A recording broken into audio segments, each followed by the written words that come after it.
अस्सलाम वालेकुम विस्म, कैसे हैं? उम्मीद करता हूँ ठीक होंगे। आज एक नए सेशन के साथ मोहम्मद बिलाल आपके सामने हाजिर हूँ। तो आज आपको सेशन का भी पता होगा और अल्हम्दुलिल्लाह आज हमारे सामने काफ़ी फेमस पर्सनैलिटी मौजूद हैं। तो मैं उनका तारफ़ सबसे पहले कराता जाऊँगा। प्रोफेसर फरहान अली साहब हैं, लेक्चरर भी हैं, रिसर्चर भी हैं और कॉर्पोरेटर भी हैं। तो lecturer university of education lower mall campus है। मैं सर आपको इस सेशन में वेलकम कहूँगा सर। थैंक यू जी, थैंक यू। दूसरे गेस्ट हमारे साथ मौजूद हैं जैन अली साहब, और ये भी एक प्रोफेसर भी हैं और एडवाइजर भी हैं। तो मैं जैन अली साहब को भी खुश आमदीद कहता हूँ इस प्रोग्राम में। Thank you sir. Welcome.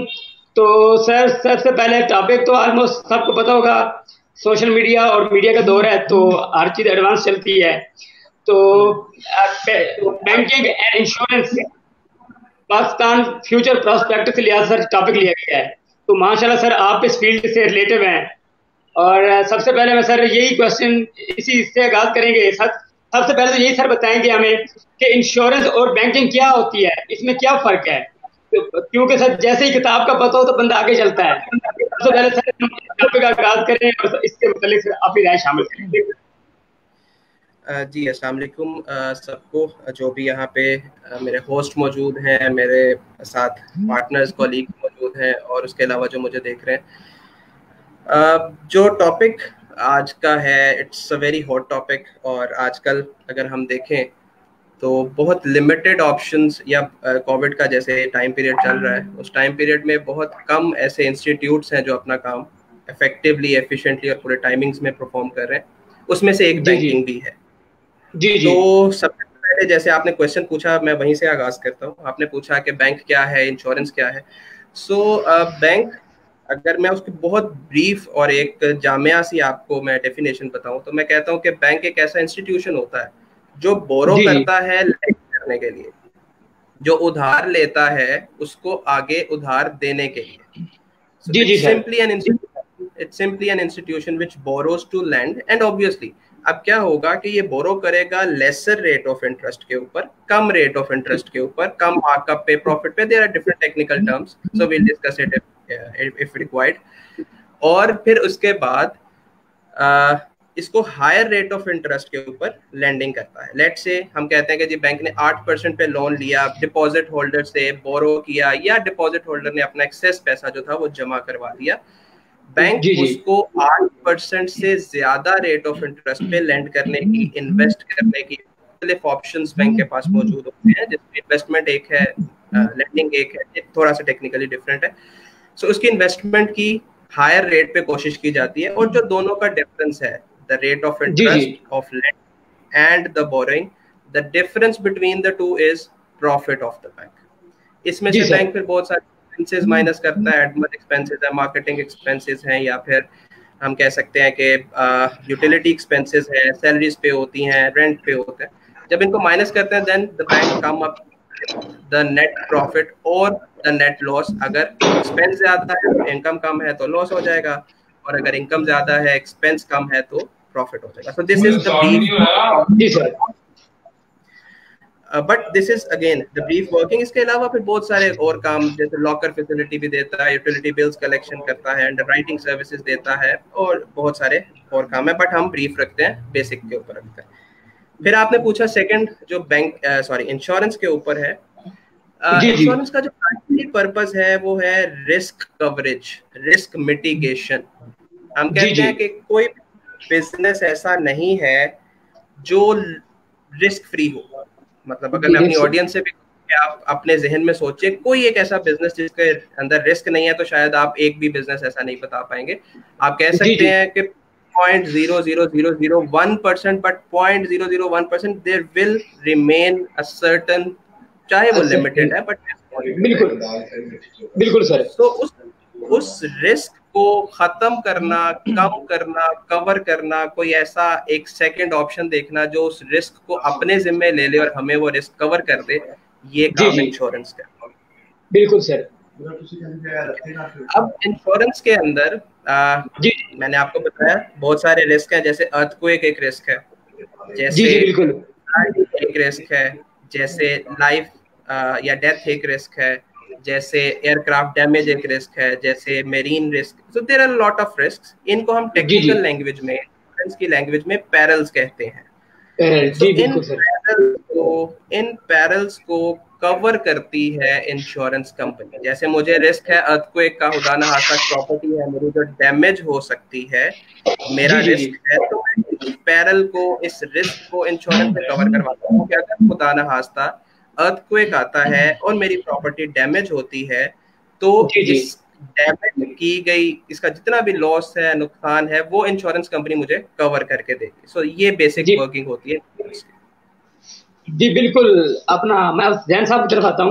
Sir ने काफी ज्यादा एक्सप्लेन कर दिया उसकी वजह के बारे में, उसमें जो काफी ज्यादा इशू आते हैं उसके बारे में भी, और जो रिस्क मेन चीज टॉपिक रिस्क जो लिया जाता है तो हर कारोबार के अंदर उसको भी। तो जैन साहब आप किससे देखते हैं बैंक को, इसके प्रॉब्लम क्या है उसको आप किससे देखते हैं? बिस्मिल्लाहिर्रहमानिर्रहीम।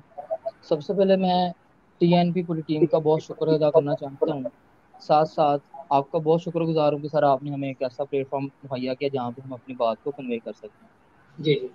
तो सर आपने बहुत बेहतरीन क्वेश्चन किया, और सर ने पहले बात की है कि ये बहुत एक हॉट टॉपिक है हमारा। तो आपने बेहतरीन क्वेश्चन किया कि ये लोगों में मिथ क्या है, बैंकिंग और इंश्योरेंस को लेकर लोगों में मिथ क्या है। इसमें सबसे पहले जो मिथ आती है वो इंटरेस्ट है।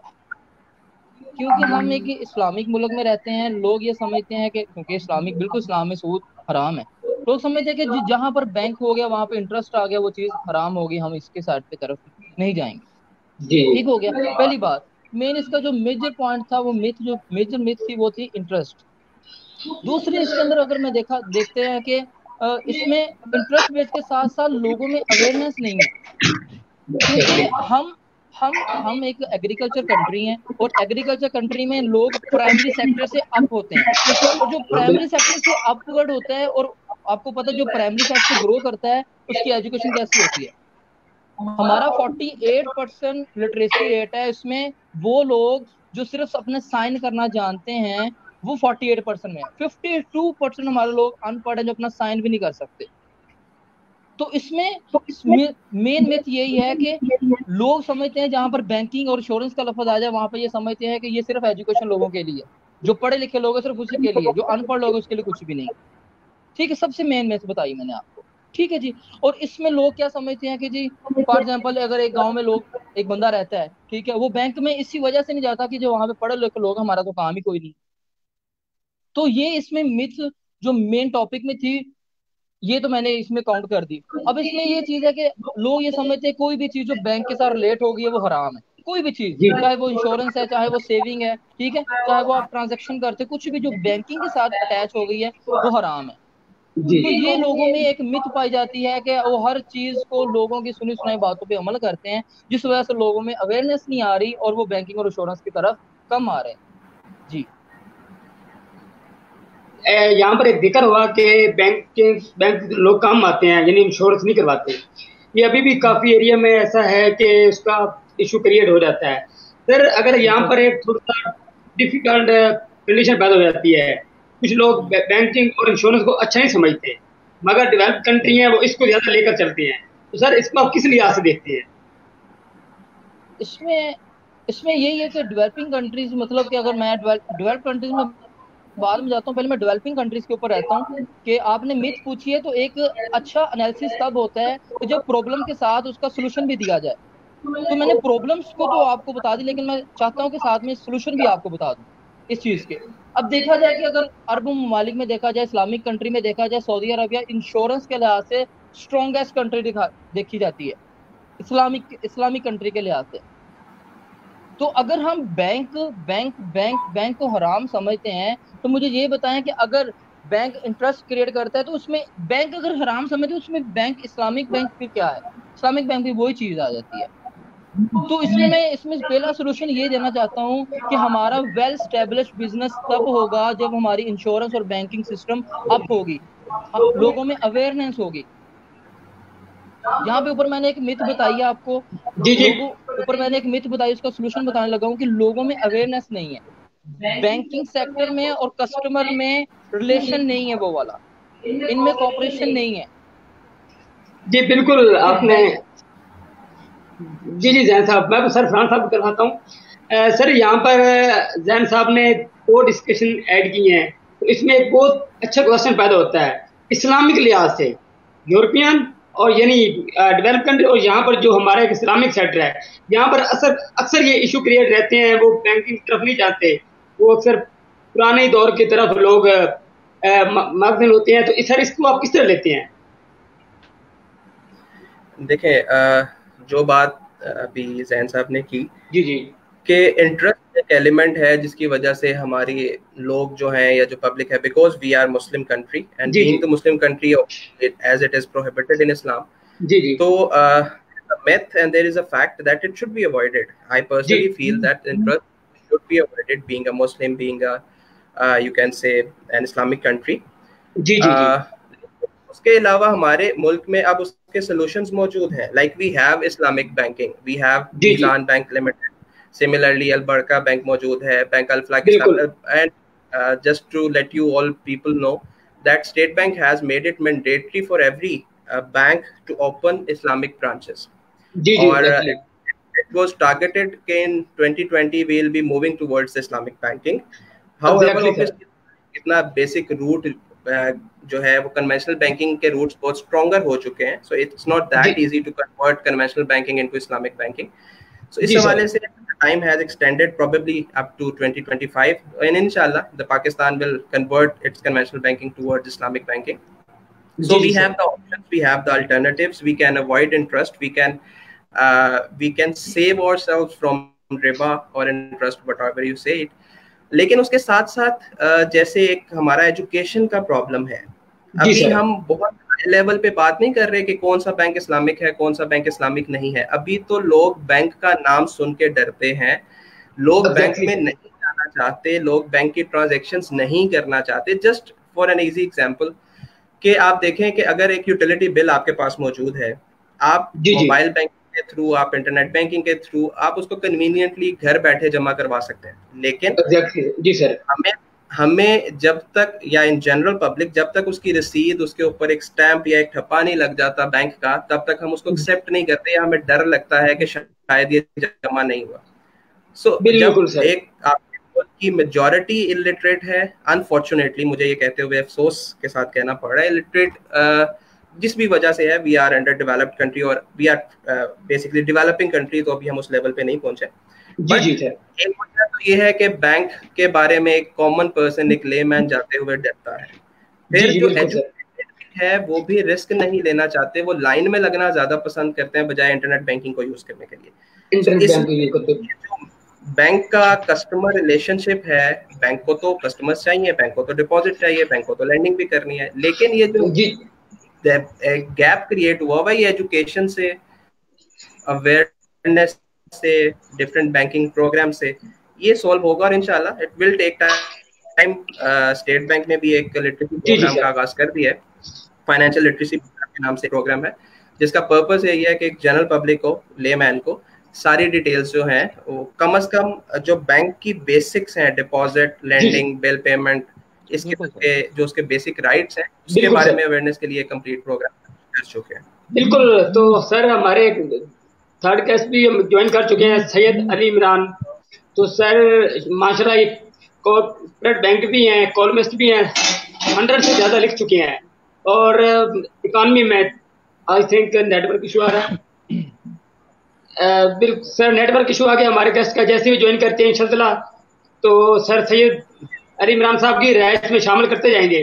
तो मैं इसमें अब थोड़ा सा सर जैन साहब मैं आपकी तरफ आता हूँ। सर ने क्वेश्चन को काफ़ी ज़्यादा एक्सप्लेन कर दिया है, उसकी एक बात, मगर आपके माइंड में इसमें क्या राय शामिल करना चाहेंगे? जैसे सर ने काफ़ी ज़्यादा एक्सप्लेन किया है बैंकिंग सेक्टर के बारे में और लोगों की अवेयरनेस के बारे में, लोग डरते हैं, बिल्कुल नहीं बिल्कुल जाते, वाकई बिल्कुल ये सर ने 100%, बिल्कुल बिल्कुल, सॉरी मैं बात बिल्कुल सर ने 110% बिल्कुल ठीक कही है कि लोगों में अवेयरनेस नहीं है. लोग बैंक से लोन लेते हैं, just just of course loan of hoarding, loan लेते हैं उसको शादी पे लगा देते हैं. भाई क्या फायदा, क्या करते हैं? अवेयरनेस नहीं है लोगों में. हम यहाँ पे सिर्फ और सिर्फ अवेयरनेस क्रिएट करना चाहते हैं कि इसमें हमारी भी गलती है, इसमें बैंक सिस्टम की भी गलती है. उसमें एक गलती तो खैर नहीं कहूंगा, उसमें ये बात है कि हमें अपने इंश्योरेंस सिस्टम को या बैंकिंग सिस्टम को इम्प्रूव करवाने के लिए हमें इसकी एडवर्टाइजमेंट को अप करना पड़ेगा, लोगों को बताना पड़ेगा कि ये जो चीज आप सोच रहे हो ऐसा नहीं है। अगर आप इंश्योरेंस करवाते हो आपको 100% उसका पे बैक मिल रहा है, ठीक है। आप इंश्योरेंस की तरफ आ रहे हो, लोग समझते हैं कि पे बैक हमें नहीं मिल रहा। जी आप जी हजारों लाखों लोग ऐसे हैं जिनको इंश्योरेंस का पे बैक 100% मिला है, अब वो लोग सामने लेके आए, ठीक है, उसे शो करवाएं जिससे लोगों जी में जी अवेयरनेस पैदा हो। तो यहाँ पर अगर लोग अब भी इस सिचुएशन पे भी, इस पेंडेमिक सिचुएशन में भी, इस वायरस की सिचुएशन में भी अगर लोग बैंकिंग की तरफ ना आए, तो हम क्या हो रहा है, वायरस बढ़ रहा है, दिन ब दिन वायरस बढ़ रहा है। तो जी अगर जी हम इसी कैश डिलीवरी को चेक में कन्वर्ट करते हैं तो हम अपने इस वायरस को भी कंट्रोल कर सकते हैं। अगर हम अपनी ट्रांजैक्शन को सॉफ्ट कॉपी में ले जाते हैं, अब हार्ड में तो नहीं, ठीक है, अगर हम इसको ई ट्रांजैक्शन करते हैं तब भी क्या जी होता है, हम अपनी सिचुएशन को कंट्रोल इजीली कर सकते हैं।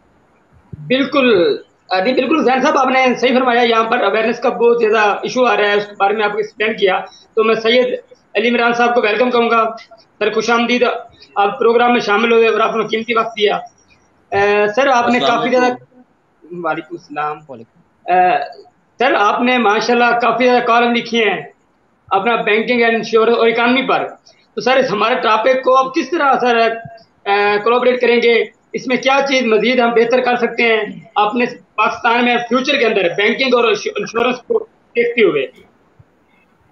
जी चूंकि पहले तो अस्सलाम वालेकुम, आपने मुझे अपॉर्चुनिटी दी। सॉरी वो कुछ टेक्निकल आई गेस वजूहात हैं जिसकी बिना पे कुछ 10-15 मिनट मैं जी लेट हो रहा हूँ। बट फरहान ने बहुत अच्छी बातें की कि जो कंज्यूमर है वो एंड कंज्यूमर जो है वो बैंकिंग इस्तेमाल नहीं करता, और अगर वो जी करेगा जी तो उसके बाद कितना अच्छा फायदा हो सकता है। इसी तरीके से जो है वो जैन साहब जो है उन्होंने बड़ा अच्छा ये फरमाया कि जो वायरस कंट्रोल भी इससे हो सकता था अगर डिजिटल बैंकिंग जो है उसमें इजाफा हो सकता। जी जी दोनों ने सर दोनों टॉपिक्स दोनों ने जो है वो एक ओवरऑल पिक्चर बड़ी अच्छी देती है। क्योंकि मैं जी जी सर प्रैक्टिसिंग बैंकर हूँ और कॉर्पोरेट बैंकर हूँ, और जी जी सर इंश्योरेंस के अलावा मैं बैंकिंग सेक्टर को जो है वो अगर मैं थोड़ा सा एक्सप्लेन कर दूँ मौजूदा सिनेरियो में तो मेरे ख्याल में इस यहाँ पे फायदेमंद होगा। जी कोई दूसरी राय नहीं है, जिस तरह फरहान भी बोल रहा है और जैन भी कह रहा है, यहाँ पे जो टोटल पॉपुलेशन है उसकी बहुत कम तादाद जो है वो बैंकिंग चैनल्स को इस्तेमाल करती है, और खास तौर पे जो है जो बैंकिंग चैनल्स को जी इस्तेमाल सर करते हैं वो हैं बिल्कुल कॉर्पोरेट सेक्टर बैंकिंग चैनल्स को इस्तेमाल करते हैं, जिसके साथ साथ छोटे ताजिर हजरात जो जी जी अब आप अगर इनके ऊपर हैं, क्योंकि फ्यूचर जो बैंक का है, बैंक पाकिस्तान बैंक का जो सेल है वो सारे के सारा कस्टमर पे डिपेंड करता है, और कस्टमर को मैंने आपको भी बताया कि वो कॉर्पोरेशन हैं, कंपनीज हैं, जिसके साथ गुजरात हैं, और इस तरह सैलरीड क्लास है, और कंज्यूमर बेस्ड बैंकिंग है जिसमें गाड़ियों की मकान और ये सब चीजें आती हैं। जी अच्छा, जी सर ये बैंकिंग का जिसके बारे में मैं आपको जो है वो जरूर बताऊंगा। साथ जो है इंश्योरेंस कंपनीज जो है वो टोटली डिपेंड कर रही होती हैं बैंकिंग सेक्टर के ऊपर, अलावा वो जो इंश्योरेंस एश्योरेंस कंपनीज हैं जो जिंदगी की लाइफ इंश्योरेंस देती हैं।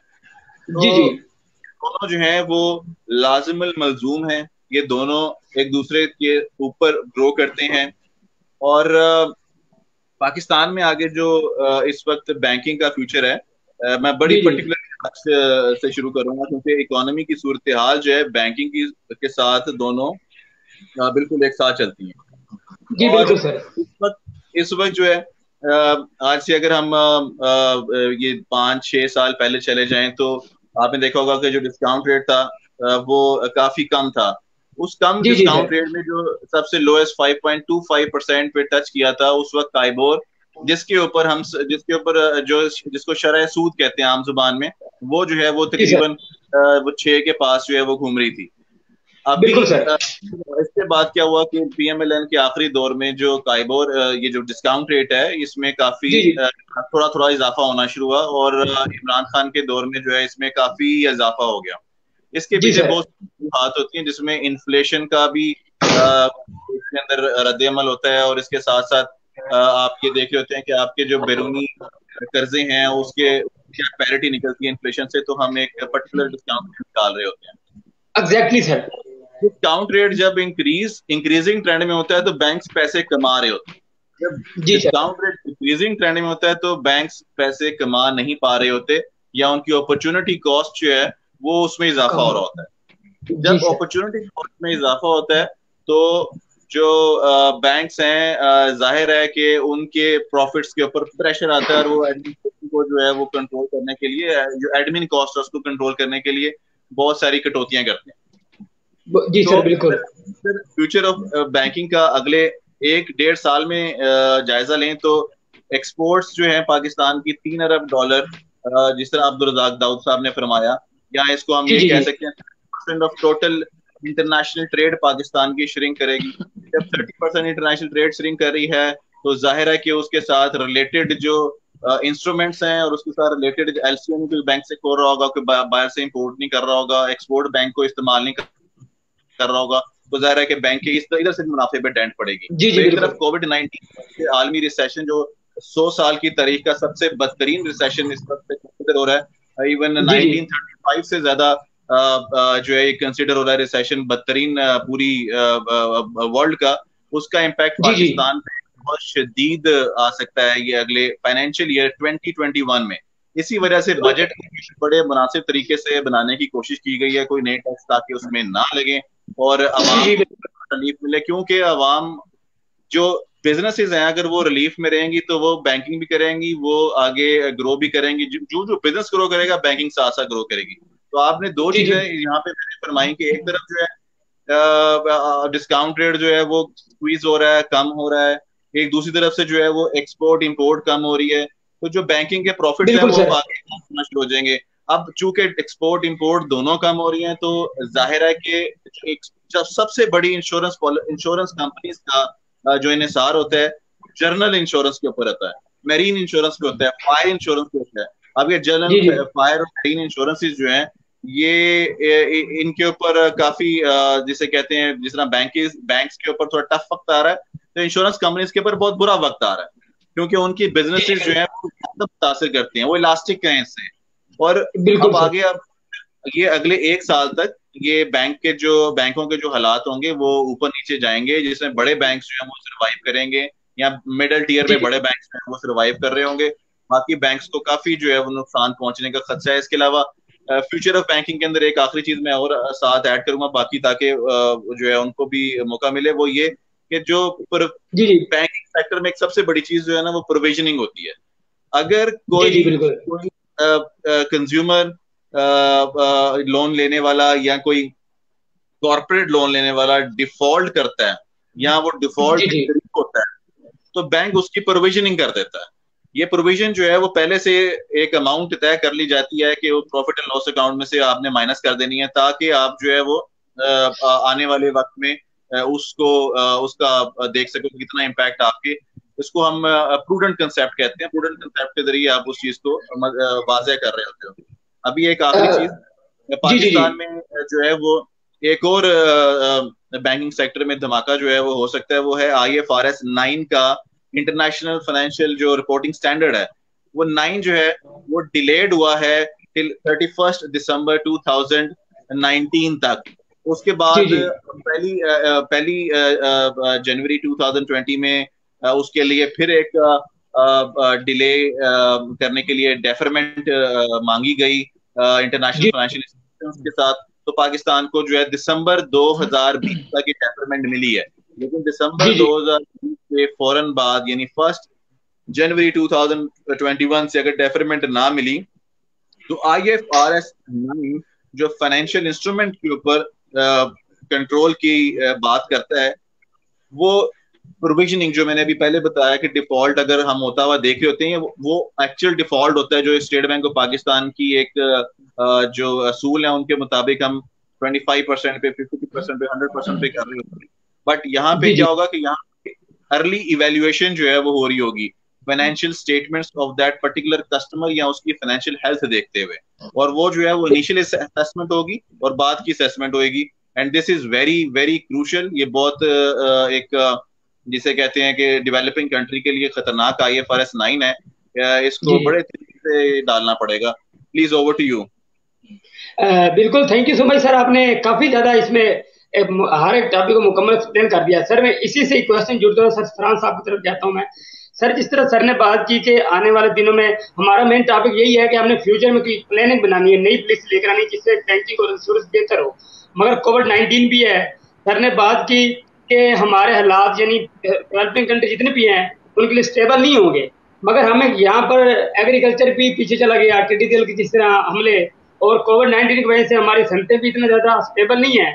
हमको यहाँ पर बैंकिंग कौन सी ऐसी पॉलिसी लेकर आए जिसमें हम मजीद बड़े खसारे से बच सकें?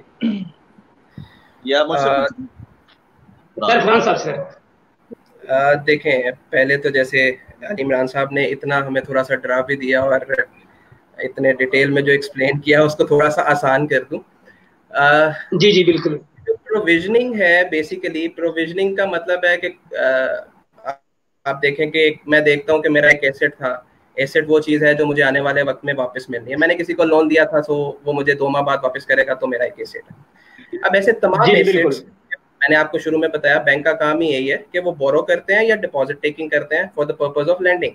तो जब वो लैंड उन्होंने चुके हैं, बहुत सारा लोन दिया हुआ है, now they have a doubt, और now because of Covid in this critical and economical crunch, ये डाउट है कि वो पैसा वापस नहीं दे पाएंगे। अब जब वो पैसा वापस नहीं दे पाएंगे तो एक स्टेज ये है कि आप उस पूरे अमाउंट को थोड़ा थोड़ा हिस्सों में डिवाइड करके आज से ही उसके पैसे जोड़ना शुरू कर दें।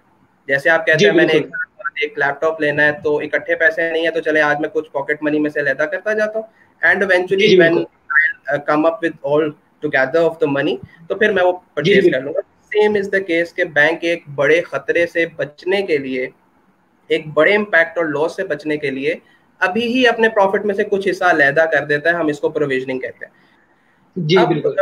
एक बहुत जो मुश्किल या कहना चाहिए जो पॉलिसी के ऊपर क्रिटिसाइज करने की बात है, अगर मैं गवर्नमेंट की बात करूं, अनफॉर्चुनेटली हमारे बैंक्स की जो ट्रेजरी है ये मेजर इन्वेस्टमेंट करते हैं PIBs के अंदर, पाकिस्तान बॉन्ड्स के अंदर, गवर्नमेंट पेपर्स के अंदर, ट्रेजरी बिल्स के अंदर। उसकी वजह ये है कि एक तो वो बहुत इजी मनी है, उसमें that is called risk free, क्योंकि गवर्नमेंट को जो आपने पैसा दिया है, government is one of the most safest borrower. So जब आप गवर्नमेंट को पैसे दे देते हैं तो आपको एक सर्टेन अमाउंट उसके रिटर्न में मिलती जाएगी। सो वो पाकिस्तानी बैंक्स के ऊपर इम्पैक्ट तो देखें आएगा, इट्स अ ग्लोबल क्रंच, तो ऑब्वियसली वो इम्पैक्ट पाकिस्तान पे भी आएगा, बट किसी हद तक गवर्नमेंट पे ज्यादा आएगा और बैंक्स उससे बच जाएंगे। It's my personal opinion. Why? Because most of the banks have invested their amount into PIBs, government paper, treasury bills. So government normally default नहीं करती। फिर ज्यादा गवर्नमेंट, अब आप देखें बोरोइंग देख लें, अगर हम government borrowing from the commercial banks की बात करें, it has increased multiple times. So जब गवर्नमेंट ही बैंक से बोरो करती तो बैंक्स जो हैं वो फिर नए वेंचर्स नहीं देखेंगे, वो कंज्यूमर फाइनेंसिंग की तरफ नहीं आएंगे, वो SMEs की तरफ नहीं आएंगे। और आज कोविड की वजह से सबसे ज्यादा जरूरत यही है कि हम SMEs को डेवलप करें, हम एक ऐसे छोटे बिजनेस को डेवलप करें जो इवेंचुअली मिल के हर कोई अपने पांव पे खड़ा हो और इवेंचुअली इकोनॉमी को आप समझे कि स्टेबल करे। बड़े बिजनेसेस दुनिया में अगर कोलैप्स कर जाते हैं तो वो इम्पैक्ट आएगा, ट्रिकल डाउन इम्पैक्ट आएगा अंडर डेवलप्ड कंट्रीज पे या डेवलपिंग कंट्रीज पे, और पाकिस्तान भी एक डेवलपिंग कंट्री है तो पाकिस्तान पे भी इम्पैक्ट आएगा। लेकिन जब बैंक अपने आप को सिर्फ सेव कर रहे हैं, या बैंक्स अपने आप को अगर सिर्फ PIBs में इन्वेस्टमेंट में लगाएंगे, गवर्नमेंट बोरिंग के अंदर लगा देंगे, तो फिर वो वेंचर्स या वो जो ग्रास रूट पे जो मेजॉरिटी ऑफ और पॉपुलेशन है, एक वजह तो इलिटरेसी है, उनको पता भी नहीं है और बैंक बताने की कोशिश भी नहीं कर रहे, इस वजह से कि ब्लेंडिंग मौजूद है, गवर्नमेंट एक इतना बड़ा कस्टमर है, गवर्नमेंट बोरो करता चला जा रहा है। सो इस वजह से हमारे पास मॉर्टगेज फाइनेंसिंग बहुत कम है, हाउस फाइनेंसिंग के इदारे मौजूद नहीं है जैसे डेवलप्ड ममालिक में, जैसे हमारे पास भी एक house building and finance corporation है, इस तरह के बहुत से इदारे होने चाहिए। फिर मॉर्टगेज फाइनेंसिंग में इश्यूज हैं, प्रॉपर्टी के इश्यूज हमारे मौजूद हैं। अब आप देखेंगे जब बैंक लोन देता है तो ऑब्वियसली उसके अगेंस्ट सिक्योरिटी कोलैटरल लेता है। लेट्स से कि मैं कहता हूँ एक घर के अगेंस्ट बैंक ने लोन दे दिया, अब वो लोन डिफॉल्ट कर जाता है तो बैंक को मुश्किल आ गई, क्योंकि बैंक वो घर बेचने जाता है तो 1500 मसले दरमियान में खड़े हैं। हर छोटे से छोटे मसले के लिए पुलिस को इन्वॉल्व करना पड़ सकता है, और वहां पे ऑब्वियसली करप्शन भी है। There are a lot of things which needs to be regulated in a better way. तो ये सारी वजूहात है कि बैंक कर भी नहीं पा रहा और करना भी नहीं चाहता, यहाँ पे जरूरत या करना भी नहीं चाहता। मैं फ्यूचर पर्सपेक्टिव ये समझता हूँ कि गवर्नमेंट को अपनी बोरिंग कम करनी चाहिए ताकि एक कंपटीशन मिले बैंक को, नए कस्टमर्स ढूंढने पड़े, नंबर 1। नंबर 2, ये जो ग्रास रूट लेवल की करप्शन या इश्यूज हैं, जैसे मैंने आपको एक एग्जांपल दी सिर्फ मॉर्टगेज की, इसी तरह और भी बहुत सारी सिक्योरिटीज बेचते हुए, प्रॉपर्टीज नाम करवाते हुए, उनकी फर्द और मुख्तलिफ टाइटल डीड्स निकालते हुए बहुत सारी प्रॉब्लम्स हैं। सो ये सारी प्रॉब्लम्स जब तक ठीक नहीं होंगी, प्रॉपर्टी इश्यूज ठीक नहीं होंगे, बैंक भी ऐसी फाइनेंसिंग नहीं करेगा, और जब बैंक फाइनेंस नहीं करेगा तो फिर वो जो एक कन्वीनियंस है या जो एक लिटरेसी है या जो एक आप समझे रिलीफ है, वो एक जनरल पब्लिक को नहीं मिल सकता उसके बेस पे। बिल्कुल सर, सर मुकम्मल बिल्कुल एक वर्डिंग की बैंकिंग के लिहाज से, मगर मैं इसको इंश्योरेंस के लिहाज से कन्वर्ट करना चाहूँगा और सर सईद अली इमरान साहब की तरफ आऊँगा। सर यही क्वेश्चन सेम अगर इंश्योरेंस की तरफ तब्दील किया जाए तो फ्यूचर में क्या ऐसा पॉलिसी और लायामल हमें बनाना चाहिए जिसके वजह से हमारी मजीद नुकसान से बच सकें? सर ने बैंकिंग का मुकम्मल एक्सप्लेन कर दिया, मगर यहाँ पर इंश्योरेंस का एक थोड़ा सा टॉपिक सर आप मजीद इसमें अपनी राय ऐड कर दें तो। जी, मैं इंश्योरेंस कंपनी के बारे में बिल्कुल अपनी राय जो है वो उसमें देता हूँ, क्योंकि securities exchange commission of Pakistan ने पिछले 2 सालों में काफी काम किया है इंश्योरेंस कंपनीज के लॉस को बेहतर बनाने के लिए। मगर आपका सवाल जो है ना वो 2 तरह का है, 2 तलवार है वो इस वजह से, क्योंकि एक तरफ आप कह रहे हैं कि फ्यूचर ऑफ इंश्योरेंस वो है क्या कंपनी का। मुख्तलिफ जो है, असल में हम ये देखते हैं कि इंश्योरेंस कंपनी जो है वो किस तरीके से जो उसकी जो इंश्योरर है, जो जिसका इंश्योरेंस की हुई है, उसको किस तरीके से प्रोटेक्ट कर सकती है। तो ये 2 मुख्तलिफ जाविये हैं। अगर आप इंश्योरेंस की मिसाल, इंश्योरेंस कंपनीज की बात करेंगे, इंश्योरेंस कंपनीज का फ्यूचर क्या होगा, तो उस तरह जिस तरह मैंने पहले बताया कि बिजनेस होगा तो फ्यूचर होगा, बिजनेस नहीं होगा फ्यूचर नहीं होगा। पाकिस्तान का जीडीपी जो है वो फाइनेंशियल ईयर 1920 का जो है वो 1.9% रिवाइज्ड है, और फर्दर आगे 4.8% जो है वो हमने इसका बता रहे हैं कि रहेगा, और फिर उससे अगले साल जो है वो हम देख रहे हैं 1.2% ग्रोथ आएगी, और फिर उससे अगले साल देखेंगे इकट्ठा 3% इंक्रीज आएगा। ये जो बिजनेस और अच्छा बिजनेस नहीं होगा तो एम्प्लॉइज नहीं होंगे तो इंश्योरेंस पॉलिसीज, जो लाइफ इंश्योरेंस पॉलिसीज है वो भी नहीं होंगी। ये तो इंश्योरेंस का फ्यूचर है। मगर हुकूमत क्या कर रही है और तो पाकिस्तान क्या कर रहा है, एससीसीपी क्या कर रहा है, जिसकी वजह से बैंकिंग का भी सिक्योर्ड है और इंश्योरेंस कंपनीज का भी, और आने वाले वक्त में बल्कि अभी से एसएमईज का भी होना शुरू हो गया, और एग्रीकल्चर के ऊपर भी काफी फोकस होना शुरू हो गया। वो मैं आपको बताता हूँ कैसे। बिल्कुल सर, इस वक्त कोविड-19 ने सबसे बड़ा काम ये किया है कि पाकिस्तान जो कि पहले डॉक्यूमेंटेड इकोनॉमी नहीं था, पाकिस्तान जिसके पास डेटाबेस ना होने के बराबर थी, अब कोविड-19 की वजह से किसी ना किसी तरीके से डेटाबेस के अंदर फंसे हैं, और ये बहुत अच्छी बात है। इसके अलावा पाकिस्तान ने कुछ पॉलिसीज अनाउंस की, और बड़ी जबरदस्त पॉलिसीज अनाउंस की, जिसमें खास तौर पे एसएमईज को जो है वो सपोर्ट किया गया कि एसएमईज जो हैं वो किस तरीके से अपने एम्प्लॉइज की 6 महीने की सैलरीज को फाइनेंस कर सकते हैं 0% इंटरेस्ट रेट स्टेट बैंक का, और बैंक्स जो है वो 1 से 2% ले रहे हैं। तो 1 से 2% इंटरेस्ट रेट जो है वो आज के जमाने में तो मुफ्त हुआ ना। तो इस तरीके से एसएमई की जो इंश्योरेंस का कैश फ्लो, सॉरी जो सैलरीज का कैश फ्लो आउट होना था सैलरीज के थ्रू, वो स्टेबल हो गया, और वो फाइनेंशियल कॉस्ट में ऐड हो गया प्रॉफिट एंड लॉस अकाउंट में। यानी जो कॉस्ट इंक्रीज करेगी फाइनेंशियल, मगर दूसरी तरफ जो है वो आपके ले ऑफ्स जो है वो बचेंगे, ले ऑफ्स बचेंगे तो आगे इंश्योरेंस कंपनीज जहां पे वो लाइफ इंश्योरेंस अगर उसने ली हुई है, या वो बाहर खर्चा कर रहा है, क्योंकि इकोनॉमी तभी सरवाइव करती है या तो जिसकी जो सेविंग्स और खर्चे मुतवाजिन हो।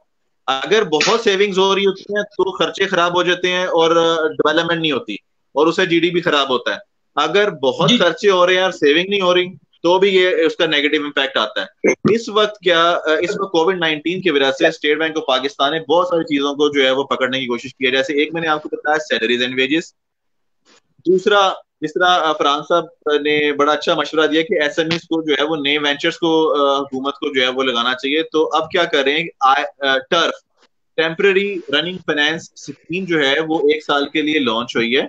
उसमें क्या हो रहा है कि जो नए स्टार्टअप्स हैं, स्टार्टअप जिसे कहते हैं, क्या जो नए वेंचर्स आएंगे, जो पुरानी कंपनीज है वो नया वेंचर करना चाहती हैं और वो एक्सपोर्ट रिलेटेड नहीं है, तो उनको बहुत मालियत बहुत कम सूद पे जो है वो कर्जा फराम कर रही है स्टेट बैंक ऑफ पाकिस्तान का। ये समझ लें कि बैंकों को फोर्सफुली कह रहे हैं कि आप जाएं, आप इतना इतना डिस्पर्स करें। क्यों? क्योंकि लोन डिस्बर्समेंट से आपकी जो इकोनॉमिक एक्टिविटी है वो जनरेट होएगी। हम समझते हैं कि एक्सपोर्ट अगले साल तक ऊपर नहीं जा सकती। तो जब एक्सपोर्ट ऊपर नहीं जा सकती तो इंपोर्ट को जो है वो किसी तरीके से आप कम करेंगे। अब इंपोर्ट दो तरह से कम हो रही है, एक तो इंटरनेशनल मार्केट में प्राइसेस खत्म हो रही हैं, दूसरा जो तरीका है, आई थिंक सरकार नेटवर्क का दोबारा से रीस्टार्ट हो गया है, टेक्निकल इशू है, सर हमें थोड़ा सा चलो सर मैं आपकी तरफ आता हूँ कि सर ने यहाँ पर एक बात की फ्यूचर को देखते हुए कि फ्यूचर प्रोस्पेक्टिव को हम कैसे ले सकते हैं। सर जिस तरह बिजनेस भी नहीं है हमारे पास, लोग कमा नहीं रहे, घरों में है मोस्टली, और हमारी एग्रीकल्चर भी पीछे चली गई है, तो जब बैंकिंग में हम पैसे नहीं जमा करवाएंगे तो हम इंश्योरेंस को कैसे हम आगे लेकर जा सकते हैं? देखें यहाँ पे देखें हर चीज आ जाके तो इकोनॉमी पे आएगी। Unfortunately in the year 2020 we have touched the negative GDP, और आने वाले वक्त में भी ये कोई बहुत ऑप्टिमिस्टिक पॉइंट नहीं है। Probably we will get rise to 1.9% और 2% जीडीपी। ऑफिशियली अगर ये डिक्लेयर किया गया तो आई एम अफ्रेड कि शायद ये इससे भी कम हम टच करें जीडीपी को। तो ये तो जरूरी है कि हमें अपने बिजनेस कम्युनिटी को या बिजनेसेस को सरवाइव करवाना है किसी ना किसी तरीके से, चाहे हम उनको बेल आउट पैकेज दें, चाहे गवर्नमेंट उनको किसी तरीके से फाइनेंसिंग करे, चाहे गवर्नमेंट ऐसे टैक्स, जैसे एक सबसे कॉमन तरीकाकार ये है कि आप टैक्स रिलीफ दे दें और बहुत सारी फाइनेंसिंग स्कीम्स दे दें। एक स्कीम मैं आपके साथ शेयर करना चलूँ, सैयद अली इमरान साहब भी उसी के बारे में बात कर रहे थे और वो दरमियान में ब्रेकअप हो गया, तो मैं आपके साथ कनेक्ट कर लेता हूँ उस बात को कि स्टेट बैंक ने अभी एक रीफाइनेंस स्कीम ऑफर की है जिसमें ऐसी तमाम कॉर्पोरेट कंपनीज या ऐसी तमाम बिजनेसेस जो अपने सैलरीड पर्सन्स को वेजेस नहीं दे पा रही, वो मंथली जो सैलरीज थे और उनको पे ऑफ करना चाह रहे हैं, उनके लिए बहुत ही कम शरह सूद के ऊपर प्रोबेबली 3% के ऊपर इंटरेस्ट इंटरेस्ट पे ऊपर लोन दिया जा रहा है कि वो बैंक से लोन ले लें और ले ऑफ करने की बजाय, को निकालने की बजाय उनको ये सैलरीज इस सस्ती स्कीम से, एक सस्ते लोन से पूरा करते जाए। अब वक्ती तौर पे तो बिजनेसेस जो है, जब एम्प्लॉइज मौजूद रहेंगे, थोड़ा सा भी चांस मिलेगा तो ऑब्वियसली वो बिजनेस रन करेगा। इशू ये आता है कि हमारे पास जो बिग जायंट्स हैं, जो बड़ी कॉर्पोरेट कंपनीज हैं, वो तो काम कर रही हैं और कुछ हद तक बंद भी रहती हैं तो काम चल जाता है, लेकिन हमारा SME sector, I again emphasise on the same thing जो मैंने भी कि हमारा एसएमई सेक्टर इतना स्ट्रॉन्ग नहीं है, ना तो उनको बैंक फाइनेंस करने पे रेडी है because it's a riskier thing. Corporate के पास बहुत ज्यादा सिक्योरिटीज हैं, वेल सेटल्ड जो एक एनवायरनमेंट है या वेल सेटल्ड प्लेटफॉर्म है जहाँ पे वो बैंक से लोन भी ले लेते हैं, लेकिन एक एसएमई जिसके पास इतने फीचर्स भी नहीं है, जिसके पास इतनी सिक्योरिटीज देने के लिए भी नहीं है, इतनी एक्सपर्टीज भी नहीं है, सो जब इतना एक्सपर्टीज नहीं है तो उनको बैंक लोन देने से भी झिझकता है, हेजिटेट करता है। और उसकी एक वजह मैं आपको बता चुका कि उसकी एक वजह ये है कि बैंक के पास ऑप्शन है गवर्नमेंट बोरिंग का। जब तक बैंक को कॉम्पिटिशन नहीं मिलेगा तब तक वो एसएमई पे फोकस नहीं करेंगे। सो एसएमई पे ना किया जाना एक बहुत बड़ी वजह है कि हम आने वाले वक्त में एक मुश्किल वक्त से गुजरेंगे, क्योंकि हम रिलाय कर रहे हैं कुछ बड़ी कंपनीज पे, कुछ कॉर्पोरेट सेटअप्स पे, हम अपने छोटे छोटे बिजनेस को प्रमोट नहीं कर रहे। बिजनेस ना होने की वजह जब ले ऑफ्स होते हैं से जॉब से जब निकलते हैं तो ये एक प्रॉब्लम आता है। सो आई वुड अगेन रीएम्फसाइज के एसएमई सेक्टर्स को हमें बहुत सारा रिलीफ देना पड़ेगा, उनको इनकरेज करना पड़ेगा, बैंक्स को किसी हद तक मोल्ड करना पड़ेगा that they should come up and take risk and they should finance the SMEs. बिल्कुल सर। सर इमरान साहब हमें दोबारा ज्वाइन कर चुके हैं सर, जहाँ से आपका डिस्कनेक्ट हुआ था वहां पर अगर दोबारा से कंटिन्यू करना चाहें तो सर काफी बेस्ट हो जाएगा।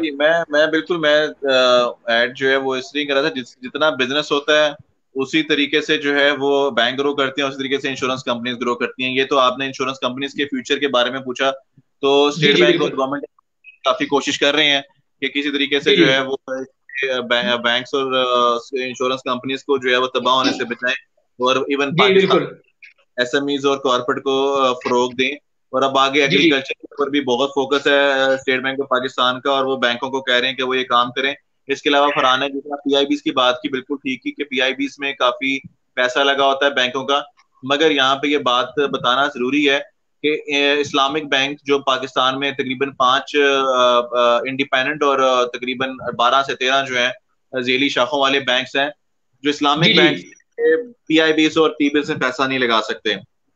इसलिए इस्लामिक बैंकिंग का फरोग देना बहुत जरूरी है, क्योंकि इस्लामिक बैंकिंग पूरे पाकिस्तान में हर सेक्टर में पैसा लगा रही है, सिर्फ सूद वाली जगह पैसा नहीं लगा सकती, और वो है पीआईबीज और टी बिल्स। हमारे बैंकों की जो इस्लामिक बैंकों की जो ट्रेजरी होती है ये फोकस्ड होती है कि काम पे पैसा लगाना है जहां से डेवलपमेंट हो, किसी भी सूरत में एसेट बने।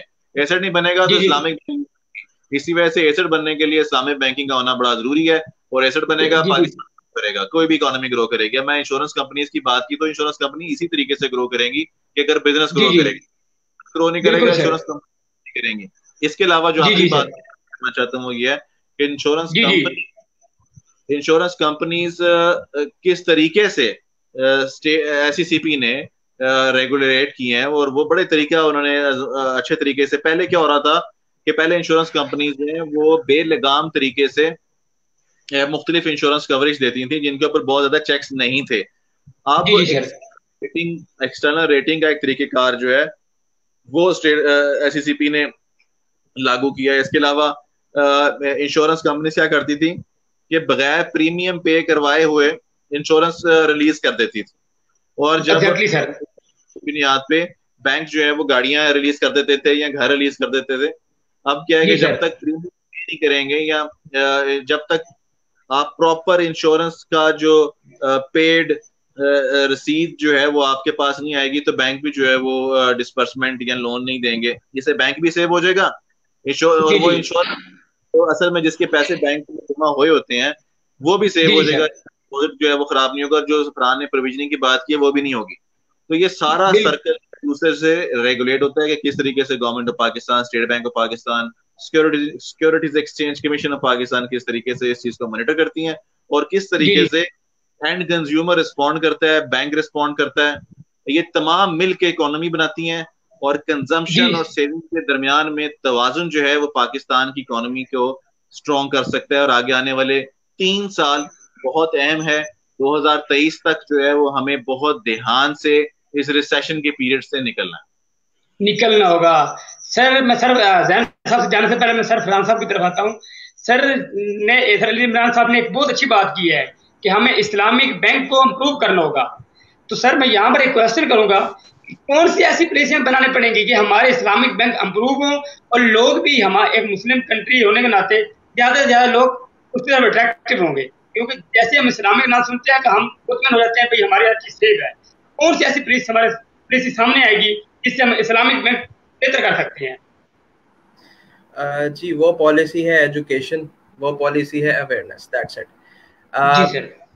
जो इशू आ रहा है इस्लामिक बैंकिंग को प्रमोट करने में, मैंने 4-5 साल बैंकिंग की और इस्लामिक बैंक में मेरी जो स्पेशलाइजेशन है, मैंने एक कोर्स किया जिसमें इस्लामिक बैंकिंग को मुझे लगता है उनको आवाज नहीं आ रही। जी अब आ रही है? आवाज आ रही है? जी सर आवाज आ रही है सर। जी तो मैं कंटिन्यू करता हूँ। जो सबसे बड़ा हाँ अब वो बोल सकते हैं, अनम्यूट किया उन्होंने, पहले म्यूट किया हुआ था। जी सर नहीं सर जी मेरी आवाज क्लियर है। तो सबसे बड़ा जो इस्लामिक बैंकिंग में प्रॉब्लम आ रहा है वो ये है कि जो इस्लामिक बैंकिंग ऑफिशियल्स हैं या जो इस्लामिक बैंक में काम कर मेरे से है कि जैन से है? सर फ्रांस आई थिंक ये आपको फरहान मेरी साहब से आवाज बात नहीं आ रही। Ali, am I clear to you? मेरी आवाज अली को शायद नहीं मेरे से है, जी जैन से? सर फिलहाल फरहान आप साहब, सर आवाज क्लियर आ रही है सर आपकी। सर फरहान साहब से ये क्वेश्चन किया था सर मैंने। अच्छा अच्छा। जी सर। ओके सो जो मेन इशू आ रहा है वो ये है कि जो इस्लामिक बैंक में ऑफिशियल्स काम कर रहे हैं, आइदर दे आर अनट्रेन्ड और they do not have proper knowledge about Islamic banking, they जी are जी they have shifted from a conventional bank toward Islamic banking. अब होता जी सर। क्या है, जब एक ले मैन की बात कर रहा हूँ, एक कॉमन पर्सन की बात कर रहा हूँ, वो इस्लामिक बैंक में जाता है जी और सर। जाके पूछता है कि जी मुझे बताएं आप कैसे मुख्तलिफ हैं कन्वेंशनल बैंक से। जी सर बिल्कुल। तो जो जवाब उसको मिलता है वो उससे सेटिस्फाइड नहीं है। जवाब उसको ये दिया जाता है कि जी हम इस्लामिक तरीकों से कमाते हैं। अब उनसे पूछा जाता है इस्लामिक तरीके से कैसे, वो कहते हैं कि जी हम इंटरेस्ट नहीं देते। वो कहते हैं प्रॉफिट तो आप भी देते हैं, अगर मैं 1 लाख जमा कराऊंगा कल मुझे 1 लाख 1 साल बाद 1,05,000 मिलेगा, तो बात तो वही है। फिर बिल्कुल सर। जब क्रॉस क्वेश्चनिंग होती है तो eventually they get blank because they do not have proper information about Islamic banking, number जी वन। सर। नंबर टू, वही लोग हैं जो पहले कन्वेंशनल बैंक में काम कर रहे थे और एक्सपीरियंस की बेस पर उनको इस्लामिक बैंक ने ले लिया। यहाँ पे एक सबसे इंपॉर्टेंट पॉइंट आता है ट्रेनिंग का, टैलेंट हंटिंग का और ट्रेनिंग का। जब भी जी कोई सर। एक बेहतर या एक आप कह सकते हैं कि एक हमने अपने इदारे को इम्प्रूव करना है तो उसके एम्प्लॉइज को एसेट समझ के उनको ट्रेन करना जी पड़ेगा। सो जी बिल्कुल जब सर। वो ट्रेनिंग हो जाएगी, आपने, मैं जनरल बात करता हूँ, आप में से भी शायद कभी कोई बैंक गया हो इस्लामिक बैंकिंग, तो आपका जी ख्याल ये होगा कि मुर्गी को अगर आप ज़िबा करने से पहले बिस्मिल्लाह पढ़ लें तो इस्लामिक है, नहीं पढ़े तो नॉन इस्लामिक है। नाम इस्लामिक। जी सर। शायद ये सुना हो कि कान को एक जगह की बजाय दूसरी, एक कान को एक की बजाय दूसरी जगह से पकड़ लें। सो एक्चुअली ऐसा नहीं है। इस्लामिक बैंकिंग प्रॉपर्ली इस पे फतवा होता है। मुफ्ती हजरात, जब एक शरिया एडवाइजरी बोर्ड होता है इस्लामिक बैंक में जो फतवा देते हैं, जी जी बिल्कुल। जब तक वो फतवा नहीं आ जाता तब तक आप उस प्रोडक्ट को इस्लामिक बैंक में नहीं ऑपरेट कर सकते। लेकिन नहीं। Because there is a lack of knowledge of the people that are working in Islamic bank, so नतीजा ये निकलता है वो कन्विंस नहीं कर पाते अपने कस्टमर्स को। और जब जी कन्विंस जी नहीं कर पाते तो एक कस्टमर वहां पे जस्ट गेट रिबेलियस के जी ये तो वही काम कर रहे हैं जो कन्वेंशनल काम कर रहे हैं, सिर्फ इस्लाम का नाम लगा रहे हैं। सो एक्चुअली जी sir. There is actually two things are on a bad note. एक चीज कि वो इस्लामिक बैंकिंग को खराब कर देते हैं ना चाहते हुए भी because of lack of their knowledge और लैक ऑफ देयर ट्रेनिंग। और जी दूसरा, सर। वो इस्लामिक बैंकिंग में बंदा जो कस्टमर एक दफा आ गया वो दोबारा आता ही नहीं। उसके माइंड में ये कॉन्सेप्ट बन जाता है कि इस्लामिक बैंकिंग तो कुछ भी नहीं है, इस्लामिक बैंकिंग सिर्फ एक नाम है जो कन्वेंशनल बैंक को चेंज करके लगा दिया। सो इस वजह से हम प्रमोट नहीं कर पा रहे इस्लामिक बैंकिंग को। सो व्हाट वी नीड जी is, we need two things. We need to get people aware about it, that Islamic banking is actually the right banking and it will prevail in the future, number one. Number two, we जी need जी to train our staff, we need to train our human resource, we need to provide proper training to them so that they can convince, they can differentiate between conventional banking and Islamic banking, and similarly they can convey to their customer. Once they will communicate the thing to their customers, I am sure उस दिन से Islamic banking Pakistan में in the true letter and spirit जो है वो इंशाल्लाह apply भी होगी। बिल्कुल। अब मैं जैन साहब की तरफ बढ़ता हूँ। जैन साहब, यहाँ पर एक छोटा सा क्वेश्चन पैदा होता है कि मुस्लिम ममालिक में ये बैंकिंग सेक्टर काफी इशू है। ये सर ने बताया कि यहाँ पर अवेयरनेस नहीं लोगों के अंदर, ये कहते हैं कि वो इस्लाम के नाम पर खा रहे हैं। तो इसको आप कैसे कोलैबोरेट करते हैं दूसरे बैंकों के साथ? सर बिल्कुल वही बात फरहान साहब ने जो बात की और साथ में सईद अली इमरान भाई ने जो बात की है, बिल्कुल इसी बात को मैं आगे कन्वे करना चाहता हूँ कि इस्लामिक बैंक को अगर मैं इंटरनेशनल कम्युनिटी के लिहाज से देखूं, जैसा कि अगर मैं कल एक रिसर्च पढ़ रहा था डॉक्टर सनाज साहब की, बता रहे थे उसके अंदर कि ऑलमोस्ट 52 कंट्रीज जो 100% इस्लामिक है। तो अगर ये 52 कंट्रीज मिलकर एक इस्लामिक बैंक को प्रमोट करती है, तो जहां पर हम वर्ल्ड बैंक की हेल्प लेते हैं तो वहां पर क्या मुस्लिम वर्ल्ड बैंक नहीं बन सकता? मैं इंटरनेशनल कम्युनिटी की बात कर रहा हूँ कि अगर इंटरनेशनल कम्युनिटी के ऊपर देखा जाए तो तमाम इस्लामिक कंट्रीज आपस में अगर मिलकर बैठ जाएं तो ओवरऑल हमारी जो ट्रांजैक्शंस हैं, हमारी ट्रेड हैं, ये ऑटोमेटिकली बढ़ सकती है। यहाँ पर फॉर एग्जाम्पल मैं एग्जांपल करता हूँ, फॉर एग्जांपल यहाँ पर अगर हम अपनी इकोनॉमी की बात करें, हमारे जितने भी ओवरऑल मुस्लिम कंट्रीज हैं, जैसा कि ओमान हो गया, सऊदी अरेबिया हो गया, ईरान हो गया, यहाँ पर इतना ऑयल है कि अगर ये ऑयल को डॉलर्स की बजाय रुपीज में या अपनी करेंसी में प्रमोट करें तो अपनी ओवरऑल इकोनॉमी को प्रमोट कर सकते हैं। तो अगर हम अपने इस सूद को निकाल दें, इंटरेस्ट फ्री लोन कर दें, तो ओवरऑल इंटरनेशनल कम्युनिटी के अंदर हम अच्छे तरीके से ग्रो कर सकते हैं। तो इसी के साथ एक बात और मैं ग्रो करता चलूं, बात बताता चलूं कि जब तक ये हिटमैन इकोनॉमी है ना, हिटमैन इकोनॉमिक है, तब तक हम कुछ भी नहीं कर सकते।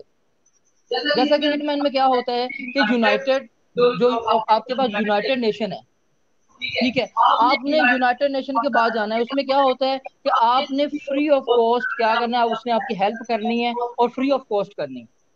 जब कोई शख्स आपकी फ्री ऑफ कॉस्ट हेल्प करता है तो आपको भी फिर जब वो कोई बात कहता है तो माननी पड़ती है। तो इसी तरह हम वर्ल्ड बैंक के ऊपर और IMF की कैसे हम बातें मान रहे हैं, वो हमारे ऊपर इंटरेस्ट रेट लगाते हैं, हम पे करते हैं, हमारी मजबूरी है।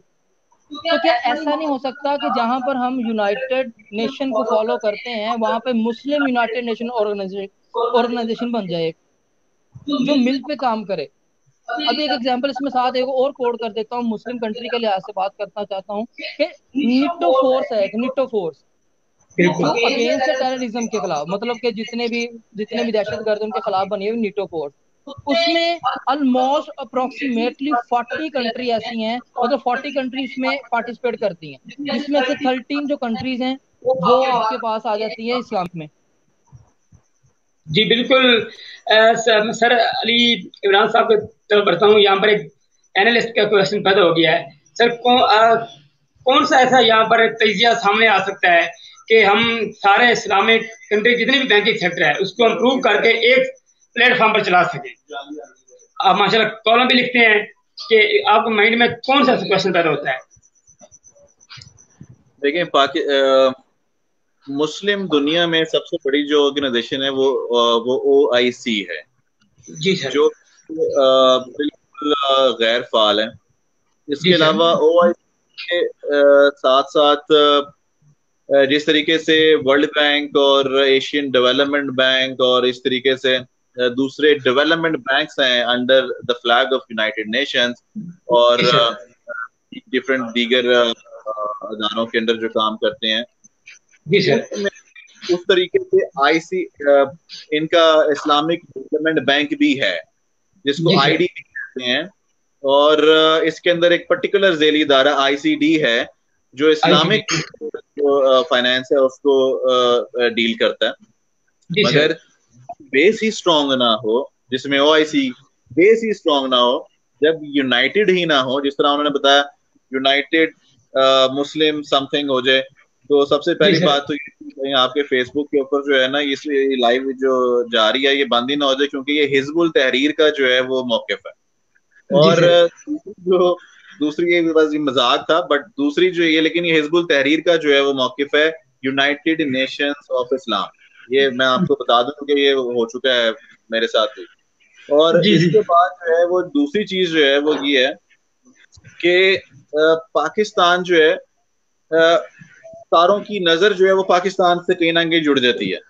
हालांकि तेल हमारे पास कुछ ऐसा नहीं है हमारे पास जिसके GDP हमारी नेगेटिव ग्रोथ में जा रही है, मगर नजरें पाकिस्तान पर होती हैं क्योंकि पाकिस्तान किसी भी तरीके से मीडिएट कर सकता है। मगर यहाँ पे फिर वही बात आ जाती है कि दो मुख्तलिफ जो है वो मजीद को बढ़ने नहीं दे रही है। जी सर, तमाम चीजों को हमें किसी एक प्लेटफॉर्म पे लाने की जरूरत है। उन्होंने बड़ा अच्छा मशवरा दिया है, लेकिन जो जहाँ पे इंटरेस्ट रेट की बात आती है ना, देखें वर्ल्ड बैंक का इंटरेस्ट रेट जो है ये वो यकीन करें कि दूसरे जो जगह हम जहाँ से हम कर्जे लेते हैं, चाहे इवन हम ये लगा लें कि सऊदी अरेबिया से हमने कर्जा लिया है या चीन से हमने कर्जा लिया, तो वर्ल्ड बैंक का रेट फिर भी बेहतर होगा बनिस्बत किसी दूसरे मुल्क के।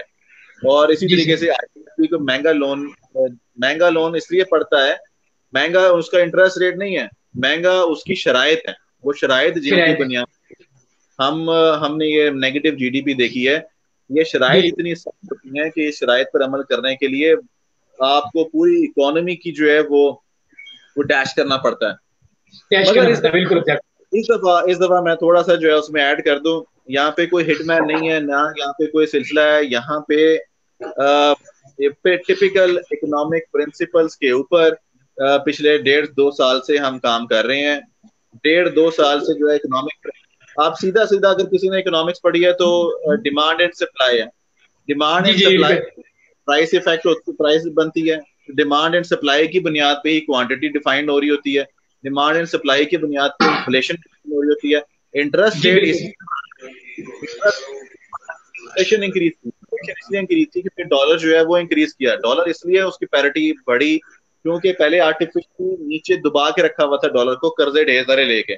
ये रियल वैल्यू इकोनॉमी, मेरा एक कॉलम है रियल वैल्यू इकोनॉमी, अगर आप ये पढ़ेंगे आपको बड़े तरीके से वो सारा समझ आ जाएगी। मेरे नाम को आप गूगल पे सर्च करेंगे तो आपको मेरे कॉलम्स वहां पे नजर आएंगे। ये मैंने एक्सप्लेन किया है कि असल में हुआ क्या है। जो जितना मर्जी हम हुकूमत को जो है वो कह दें कि वो गलत कर रहा है या नहीं कर रहा, असल में हुकूमत का कंट्रोल नहीं है। अगर हुकूमत का कंट्रोल हो, जो फैसले किए जा रहे हैं वो दुरुस्त इकदाम आते हैं, सही तरफ जा रहे हैं। अभी मैं लाइव कमेंट्स में एक असल में वो कमेंट पढ़ा था, और वो कमेंट जो है वो किसी ने पढ़ा था, उन्होंने लिखा कि why is the SBP giving a preference to borrower instead of savers? Does that savers gain? कोई मोहम्मद अहमद भट्टी साहब हैं, तो borrowers को state bank of Pakistan save नहीं करता है, जो डिपॉजिटर है, डिपॉजिटर को पैसे सेव रहे, इसलिए state bank of Pakistan borrowers के लिए कानून साजी करता है। अगर आपको ये होता है कि बोरोवर्स के लिए कोई रिलैक्सेशन दी जा रही है तो ऐसा हरगिज नहीं है। वो रिलैक्सेशन समझ या उसको रूल्स कह लें, वो इसलिए दिए जा रहे होते हैं ताकि वो डिफॉल्ट ना करे। अगर वो डिफॉल्ट कर अगर वो डिफॉल्ट कर गया तो बैंक डिफॉल्ट करेगा। बैंक डिफॉल्ट करेगा तो अरबों रुपया जो अवाम का है, जिसमें सैकड़ों करोड़ों की तादाद में लोग जो है वो जमा करा रहे हैं, वो सबके पैसे डूब जाएंगे। तो स्टेट बैंक ऑफ पाकिस्तान इन सारों को जो है वो कर रहा था। बिलाल साहब का ये जो भी नाम का सवाल बहुत अच्छा था, और होप कि उनको आंसर मिल गया होगा। और अगर वो ये समझ रहे हैं कि इंटरेस्ट रेट कम हो रहा है तो स्टेट बैंक शायद इसमें कोई मुलविस है, तो ऐसा वो भी नहीं है। स्टेट बैंक ऑफ पाकिस्तान का काम इंटरेस्ट रेट को डिफाइन करना नहीं है, डिस्काउंट रेट करना है। जो है वो इन्फ्लेशन के साथ मुंसलिक है। इन्फ्लेशन नीचे जाएगी, डिस्काउंट रेट नीचे जाएगा। अगर इन्फ्लेशन ऊपर जाएगी तो डिस्काउंट रेट ऊपर जाएगा। जो फार्मूला है इन्फ्लेशन जमा 1% जो है, ये समझ लें कि ये फार्मूला मोटा मोटा फार्मूला है, इसके साथ और बड़ा कुछ होता है। मगर इसके साथ एक आखिरी चीज बता दूं कि real effective exchange rate system होता है, पाकिस्तान में लागू है। Real effective exchange rate system की बुनियाद पे पाकिस्तान के डॉलर्स वर्सेस पीकेआर की पैरिटी जो है वो डिफाइन हो रही होती है। ये रियर कहते हैं इसको, और इसकी बुनियाद पे जो है वो डॉलर का फैसला होता है। हुकूमत या स्टेट बैंक का इसमें कोई ताल्लुक नहीं है। जो डॉलर की मांग होगी तो आपका जो है वो डॉलर रेट इंक्रीज करेगा। बिल्कुल, हमारा सेशन का वक्त भी खत्म होने वाला है। उससे पहले मैं दोनों को गेस्ट के ऐसी राय लेना चाहूंगा कि हमारी यूथ उसको बेहतर करें। मैं सर फरहान अली साहब की तरफ आता हूँ। सर, कौन सी ऐसी पॉलिसी होनी चाहिए हमारी यूथ अपने आप इतने जज्बा पैदा होकर खुद को खुद बैंकिंग, इंश्योरेंस और अपनी मार्केटिंग को बेहतर कर सकते? सर सवाल दोबारा करेंगे, मुझे आवाज नहीं आई। जी सर, मेरा सर फरहान अली साहब से क्वेश्चन था कि लास्ट में यूथ की फरहान साहब असल में आ रहे हैं। जी सर, मैं जी अगेन ट्राई करता हूँ। जी अली साहब आप देखिएगा। जी ओके जी, एम आई क्लियर? आवाज आ रही है मेरी? जी बिल्कुल आ रही है। ओके जी, आपके क्वेश्चन को let's put that question in the end, वो मैं लास्ट में आंसर करूंगा। कुछ ऐसे क्वेश्चंस थे जो मैं अभी जब अली साहब बोल रहे थे तो मैं दरमियान में लाइव कमेंट्स पढ़ रहा था। इफ यू लाइक तो मैं उनके आंसर कर दूं साथ में, और फिर इस सेशन के एंड पे जो सो कुछ चीजें ऐसी हैं जो इंफॉर्मेशन के लिए मांगी गई। So being a teacher I couldn't resist to answer that questions, because being a teacher अगर कोई क्वेश्चन पूछा जाता है, इट्स माय हॉबी, और यू कैन से कि मेरी कोशिश होती है कि पहले उसका आंसर कर दिया जाए। So the first question for the information was what is the minimum amount we can submit in the bank. So there is no minimum, you can submit even 1 rupee, but obviously if you have amount with you तो वो आप घर पे भी save कर सकते हैं। अगर ये आपका क्वेश्चन से है कि कम से कम कितना पैसा बैंक में मौजूद रहना चाहिए तो बैंक अकाउंट ऑपरेट होगा, so there is no minimum balance requirement in certain accounts. कुछ अकाउंट्स ऐसे हैं जैसे बिजनेस अकाउंट है, बिजनेस क्लास अकाउंट है, या कुछ सेविंग अकाउंट्स हैं जहां पे आपको मिनिमम बैलेंस रिक्वायर्ड होता है। But apart from it, if you are having a current account और if you are having an Asaan account, तो ऐसे में मिनिमम बैलेंस रिक्वायरमेंट नहीं होती। You can even open that account with ₹100 and then you can operate that account. फिर उसके बाद कुछ अकाउंट की बात की गई, तो अकाउंट टाइप्स में हमारे पास 3 मेजर कैटेगरीज होती हैं, जिसमें करंट अकाउंट है जिसपे बैंक को इंटरेस्ट पे नहीं करता। ये यू कैन से कि ये बैंक के लिए एक फ्री चीज है कि लोग आते हैं और बैंक में डिपॉजिट करवा देते हैं, बैंक उस पैसे को यूज करता है अपनी प्रॉफिटेबिलिटी के लिए। सो करंट अकाउंट पे बैंक इंटरेस्ट रेट पे नहीं करता। Then we have the saving accounts. Saving account में एक नॉमिनल रेट 5%, 6% और स्मॉल रेट ऑफ इंटरेस्ट जो है वो पे किया जाता है। And then have the fixed account. Fixed account होता है जिसमें आप अपना पैसा एक सर्टेन टाइम पीरियड के लिए, let's say 3 months, 1 month, 6 months, 1 year, 2 years, 7 years, 5 years, so you put that money for a specific period of time, और आप उससे पहले विड्रॉ करेंगे तो पेनल्टी चार्ज करता है बैंक, या आपको रेट ऑफ इंटरेस्ट में कुछ कम देता है। सो इसके ऊपर नॉर्मली ऑफ इंटरेस्ट सबसे ज्यादा होता है। सो करंट अकाउंट पे कोई इंटरेस्ट पे नहीं किया जाता, सेविंग अकाउंट पे 5-6% डिपेंडिंग अपॉन द मार्केट एक नॉमिनल रेट पे किया जाता है, और फिक्स्ड अकाउंट पे कंपैरेटिवली इन सब में सबसे ज्यादा जो पैसे हैं या जो इंटरेस्ट है वो पे किया जाता है। सेकंड था इस्लामिक बैंकिंग इंश्योरेंस के हवाले से। सो हम इस्लामिक बैंकिंग को तकाफुल कहते हैं। एक बिल्कुल बारीक डिफरेंस आपको बता देता हूँ। Obviously there are lot more modalities, there are lot of differences, लेकिन एक मेजर डिफरेंस बता देता हूँ। जो इंश्योरेंस कंपनी होती है, कन्वेंशनल की बात कर रहा हूँ, जो इंटरेस्ट काम करती है, वो इंश्योरेंस कंपनी आप प्रीमियम लेती रहती है, और आपको जो भी पैरल मैंने आपको बताया था रिस्क को कहते हैं, जो पैरल कवर करवाया है, जैसे अर्थक्वेक है, जैसे फ्लड है, जैसे एक्सीडेंट है, जैसे एयरक्राफ्ट डैमेज है, there are lot of perils. So अगर आप अनहास्ता कोई एक्सीडेंट हो गया है तो इंश्योरेंस कंपनी पाबंद है आपको उसका पैसा देगी। तो ये है बिल्कुल, उसके पास पैसे कहाँ से आएंगे, कैसे होगा, फर्क नहीं पड़ता, उसको देने पड़ेंगे। ये है हमारा कॉन्ट्रैक्ट इंश्योरेंस कंपनी से। This is actually a pool of funds के सबसे कहा जाता है आप कॉन्ट्रीब्यूट करें, मैं भी करूं, आप भी करें, जितने लोग कॉन्ट्रीब्यूट कर सकते हैं वो कर दें।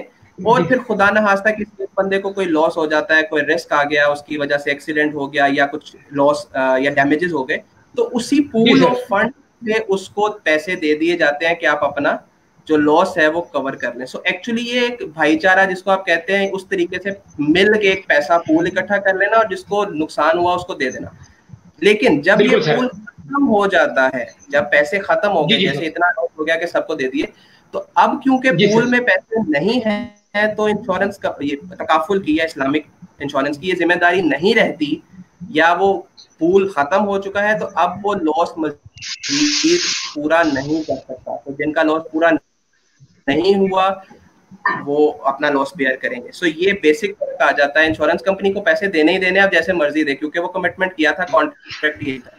जबकि हम इस्लामिक तकाफुल की बात करें तो ये सिर्फ एक पूल ऑफ फंड होता है, उस पूल में से पैसे मौजूद हैं तो आप लॉस पे दे देंगे, नहीं है तो फिर वो डूब जाएंगे। जी सर। उसके बाद एक उमर इकबाल सिद्दीकी साहब ने एक कमेंट किया that bankers are not motivated, they are fed up with the system.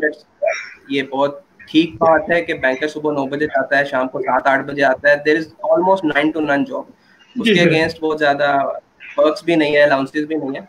तो इसलिए ऑब्वियस मैंने आप पहले कहा, उनको ट्रेन करना है, उनको एसेट समझना है। सो जब उनको एसेट समझा जाएगा तभी वो मोटिवेट होंगे और तभी वो बेहतर परफॉर्म भी करेंगे। तो better motivation means better performance.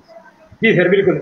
और आखिरी बात जो अली साहब ने भी बताई थी कि, और इस जो क्वेश्चन था मोहम्मद अहमद भट्टी साहब का कि एसबीबी प्रेफरेंस क्यों दे रहा है बोरोवर को, तो यहाँ पे आधी बात साहब ने बता दी, बाकी आधी मैं बता देता हूँ।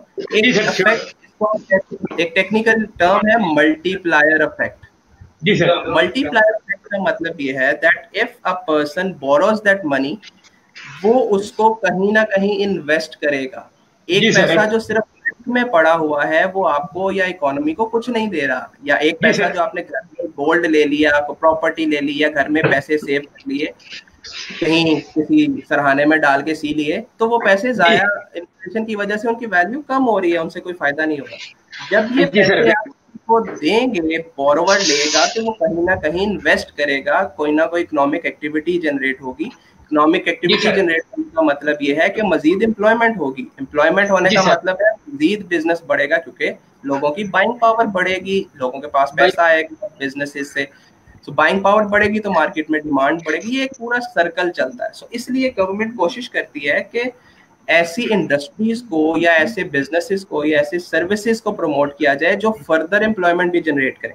सो इसलिए बोरोवर की कोशिश की जाती है कि किसी हद तक उनको इजी लोन प्रोवाइड किया जाए, बट इसका ये हरगिज मतलब नहीं है कि सिक्योर ना किया जाए। उसकी बैक पे सिक्योरिटी है, उसकी बैक पे जो सेफ साइड है वो बैंक को इंस्ट्रक्ट किया जाता है बाय द स्टेट बैंक, वो आपने जरूर मेंटेन करना है, और उसके लिए प्रूडेंशियल रेगुलेशंस मौजूद हैं। सो ऐसा नहीं है कि बोरोवर को किया जा रहा है, बट बोरोवर को आप समझ लें इजी लेंडिंग जरूर करने की कोशिश की जाती है, ताकि वो पैसे को प्रॉपर्ली कहीं ना कहीं ऐसी जगह लगाएं जिससे इकोनॉमी बेहतर हो सके, इकोनॉमी बेहतर हो सके। बिल्कुल सर। सर हमारे सेशन का वक्त भी खत्म होने को चाहता है सर।